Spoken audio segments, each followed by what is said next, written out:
Bendiciones, hermanos. Vamos a leer la palabra de Dios. Primera de Pedro, capítulo 1, versículos 1 al... Primera de Pedro, capítulo 1, versículos 1 y 2. Lo voy a leer en la versión, la Biblia de las Américas. Pedro, apóstol de Jesucristo, a los expatriados de la dispersión en el Ponto, Galacia, Capadocia, Asia y Bitinia, elegidos, según el previo conocimiento de Dios Padre, por la obra santificadora del Espíritu, para obedecer a Jesucristo y ser rociados con su sangre. Que la gracia y la paz os sean multiplicadas. Muchas veces los saludos, aunque se hacen por cortesía y amabilidad, se vuelven tan mecánicos que perdemos el valor de lo que significan las palabras que usamos. Por ejemplo, se cuenta que cuando nosotros aprendemos por primera vez inglés, se enseñan los primeros saludos, y uno de esos primeros saludos tiene que ver con el equivalente en castellano, o cómo está, cómo se encuentra, o cómo anda. Y en el inglés, la manera típica de responder a esa pregunta es muy bien, ¿y usted?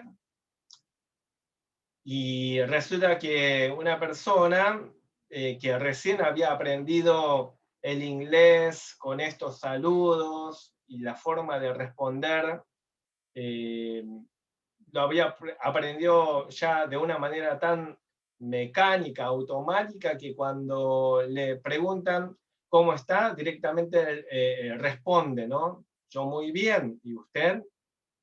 Resulta que una persona así llegó a Estados Unidos, estaba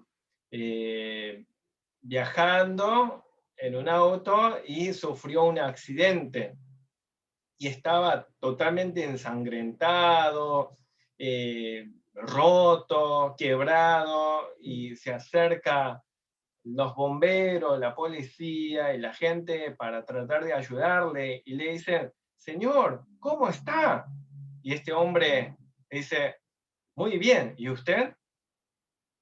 Mm, bueno, la cuestión es que los saludos pueden volverse respuestas muy mecánicas, muy automáticas.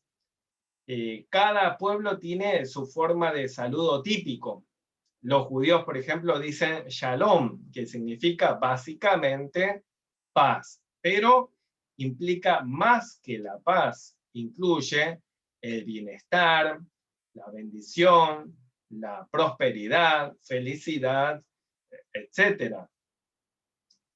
Ahora bien, los escritores bíblicos del Nuevo Testamento, en las epístolas y las cartas, tenían un saludo típico en el idioma griego que incluía el equivalente del hebreo shalom. Y esta palabra en griego es eirene, de donde surge el nombre español Irene, y significa paz.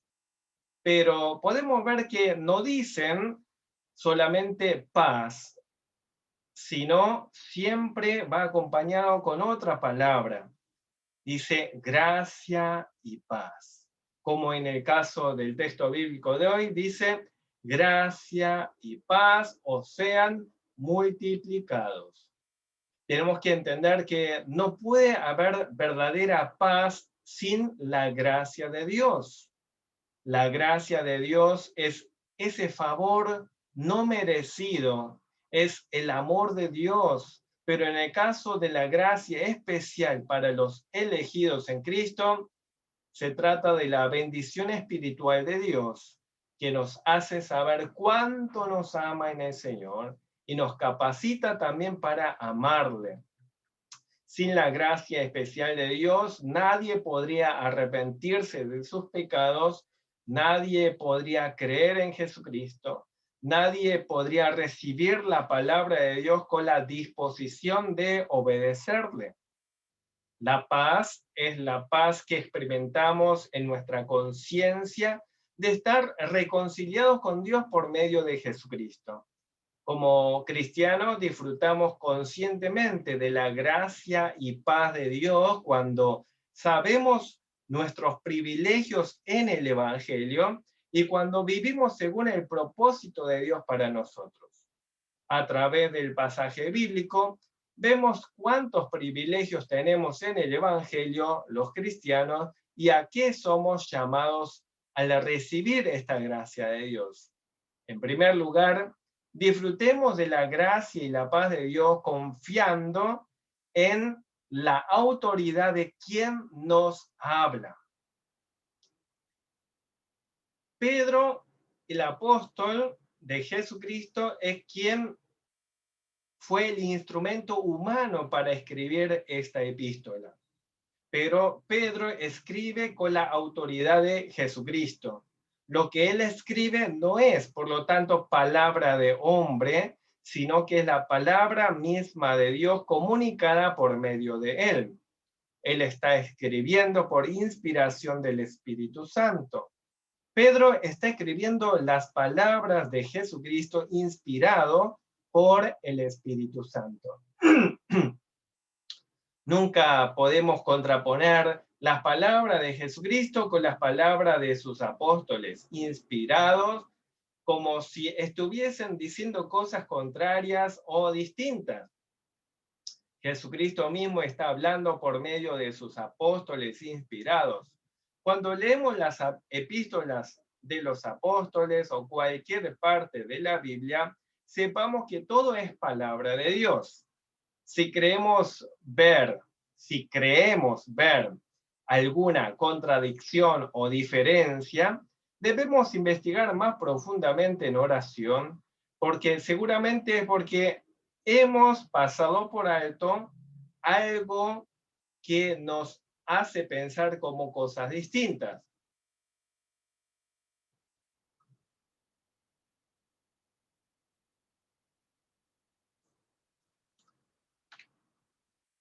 Dios mismo no se contradice.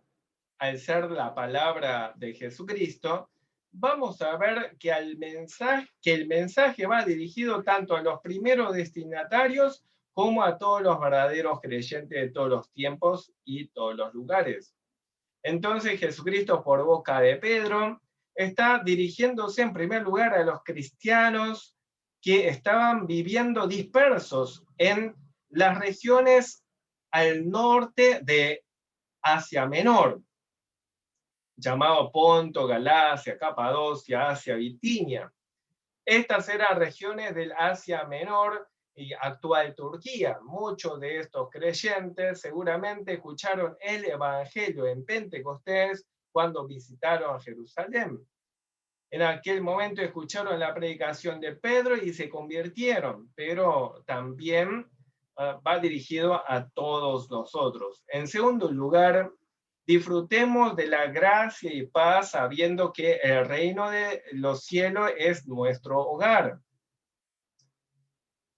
En este mundo estamos de paso, somos expatriados. El saludo va dirigido a los expatriados. Uno podría pensar literalmente en los cristianos judíos que fueron dispersados fuera de Israel a causa de las persecuciones, o aquellos que estaban, que habían escuchado el Evangelio procedente de diferentes regiones. Y que luego volvieron a sus respectivos lugares, ¿no? Pero a la vez tenemos que reconocer que la patria de los cristianos, de los elegidos de Dios, es el reino de los cielos. En ese sentido, en el mundo, todos los cristianos somos peregrinos. El reino de los cielos es nuestro verdadero hogar. Estamos de paso en el mundo. Recordemos esto cada vez que tenemos la tentación de estar tan apegados al mundo y a las cosas del mundo. Recordemos siempre que somos extranjeros en este mundo. Los verdaderos cristianos pertenecemos a otro mundo mejor, al reino de los cielos. Nada maravilloso o llamativo de este mundo tiene comparación con la belleza del reino de los cielos, porque allí está nuestro Señor Jesucristo.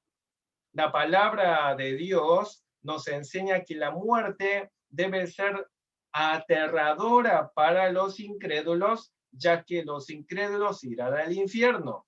Pero la muerte para los creyentes es la entrada al reino de los cielos.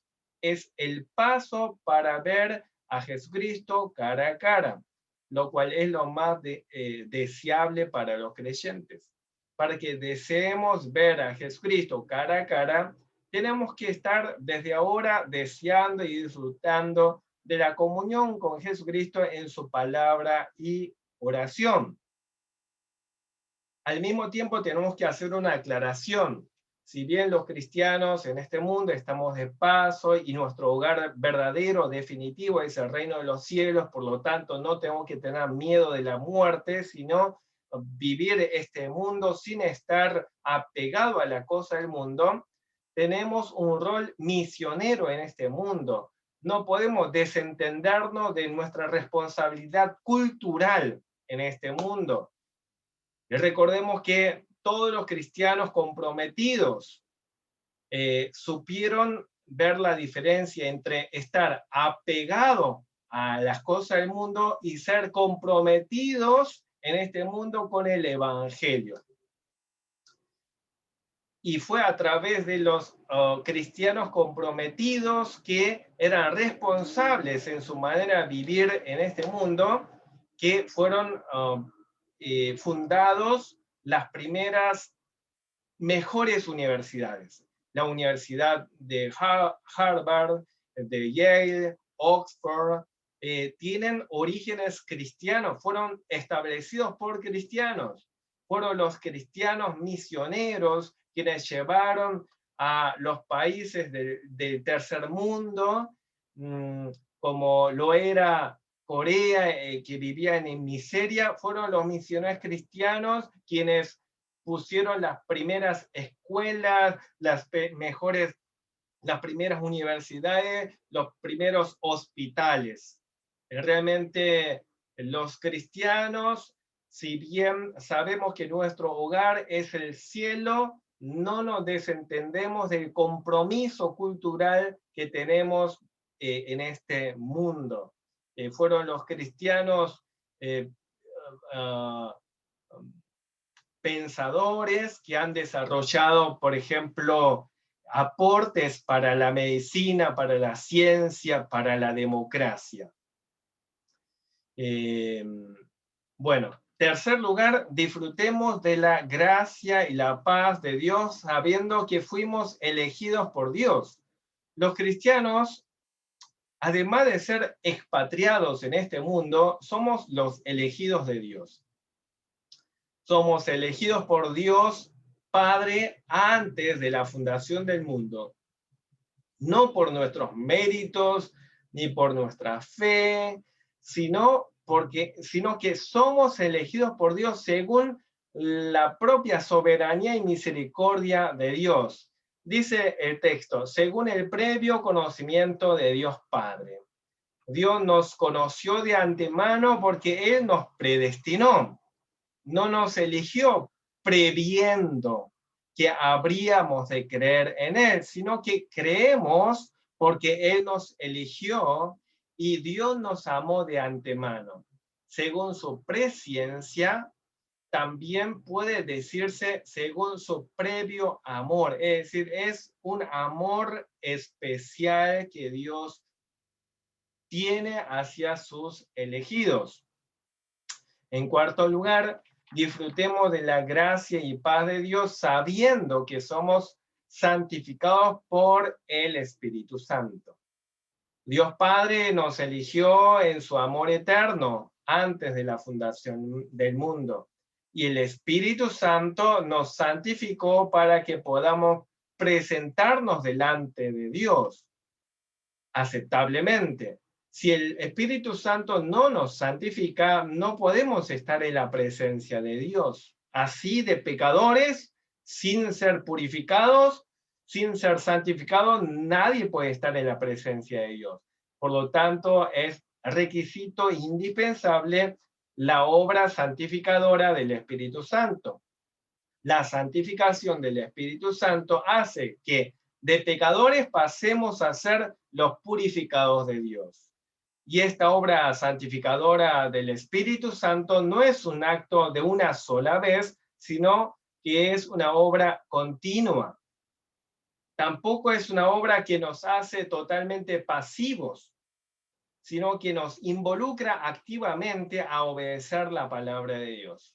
La obra santificadora del Espíritu Santo nos mueve a renunciar diariamente a nuestros deseos pecaminosos, a nuestras prácticas pecaminosas, a nuestras costumbres pecaminosas, a nuestros pensamientos pecaminosos, a nuestras emociones y palabras pecaminosas. En quinto lugar, disfrutemos de la gracia y paz de Dios, sabiendo que somos purificados por la sangre de Jesucristo para obedecerle. Disfrutamos de la gracia y paz de Dios cuando sabemos que somos purificados por la sangre de Jesucristo para obedecerle. Disfrutamos de la gracia y la paz de Dios sabiendo que somos limpiados con la sangre de Jesucristo. Somos rociados con la sangre de Jesucristo para el perdón de nuestros pecados. No somos perdonados de nuestros pecados por haber sido obedientes, sino que primero somos perdonados y eso da como resultado la obediencia. La elección de Dios, la obra santificadora del Espíritu Santo y la redención lograda por Cristo con su sangre nos limpia y nos hace obedientes. A su vez, a medida que le obedecemos, experimentamos más de su gracia y paz. No fuimos elegidos para que vivamos para nosotros mismos ni para el mundo. No fuimos santificados por el Espíritu Santo para que vivamos para nosotros mismos ni para el mundo. No fuimos rociados y purificados con la sangre de Cristo para que vivamos para nosotros mismos, sino que todo esto es para que vivamos obedeciendo a Dios conforme a su santa palabra, la Biblia. Aquí vemos de este modo que la palabra elección está relacionada con tres preposiciones y cada preposición corresponde a los beneficios que recibimos de cada una de las tres personas de la Trinidad. Es maravilloso esto. En estos versículos vemos la presencia de las tres personas de la Trinidad. A través de la enseñanza general de la Biblia, sabemos que Dios es uno en esencia, pero este único Dios en esencia existe en tres personas: el Padre, el Hijo y el Espíritu Santo. El Padre no es el Hijo no es el Espíritu Santo. Sin embargo, habiendo esa diferencia de individualidad, de identidad de cada uno de ellos, las tres personas son el único Dios. Dios Padre, el Padre es Dios, el Hijo es Dios, el Espíritu Santo es Dios, pero no son tres dioses, sino es el único Dios verdadero. Y cada una de las tres personas de la Trinidad tiene su función especial que obra para nuestra salvación. Fuimos elegidos según el previo conocimiento de Dios Padre. Fuimos elegidos por la obra santificadora del Espíritu Santo. Fuimos elegidos para obedecer a Cristo y ser rociados con su sangre. lo que tenemos los cristianos al haber sido elegidos por Dios Padre, purificados por Jesucristo y santificados por el Espíritu Santo, es la gracia y la paz del Dios Trino, que se nos da multiplicadamente. El saludo típico de los apóstoles para la iglesia es: la gracia y paz os sean multiplicadas. Pero esto es más que un saludo de cortesía, es una expresión de deseo que tiene cumplimiento seguro por la promesa de Dios sobre los elegidos. La gracia es la bondad, amor, misericordia de Dios con los que nos son todas aquellas virtudes con las que nos perdona. No nos trata según nuestros pecados, sino según su inmenso amor. La paz es un estado interno de felicidad que proviene de la gracia que hemos recibido de Dios en Cristo. Esta paz se refleja externamente delante del prójimo. El prójimo puede notar en el creyente una clase de paz que envidia, una clase de seguridad envidiable y que sabe que solamente puede venir de la gracia de Dios. No está bien que los creyentes nos mostremos todo el tiempo nerviosos, inquietos, descontrolados ante las adversidades. Vivamos y disfrutemos de la gracia y paz de Dios, recordando que si somos cristianos, fuimos elegidos por Dios Padre, somos santificados por la obra del Espíritu Santo, somos continuamente purificados con la sangre de Cristo para obedecerle. En caso de que no seas cristiano, te invito a que te arrepientas de tus pecados y confíes en Jesucristo. Acude al Señor en oración, suplica para que su gracia llegue a tu vida y puedas también gozar de la paz de Dios. Oremos. Padre amado, muchas gracias, te agradecemos por tu palabra, te pedimos que realmente esta bendición de la gracia y paz sea multiplicada sobre nosotros, tal como tú lo prometes sobre tus elegidos. Ayúdanos a recordar siempre que somos privilegiados en ti, que podemos recibir tu palabra, que podemos saber que nuestro hogar es el reino de los cielos, saber que fuimos elegidos por ti, que somos santificados por el Espíritu Santo, que somos purificados por Jesucristo, y todo esto es para que podamos obedecerte. Gracias porque nos dignificas, no haces que simplemente nos quedemos pasivos, sino que podamos activamente obedecerte a través de tu gracia, Señor. A ti sea toda la gloria y el honor. Oramos en el nombre de Jesús. Amén. La gracia de nuestro Señor Jesucristo, el amor de nuestro Dios Padre, la comunión del Espíritu Santo, sean sobre toda la iglesia, desde ahora para siempre. Amén.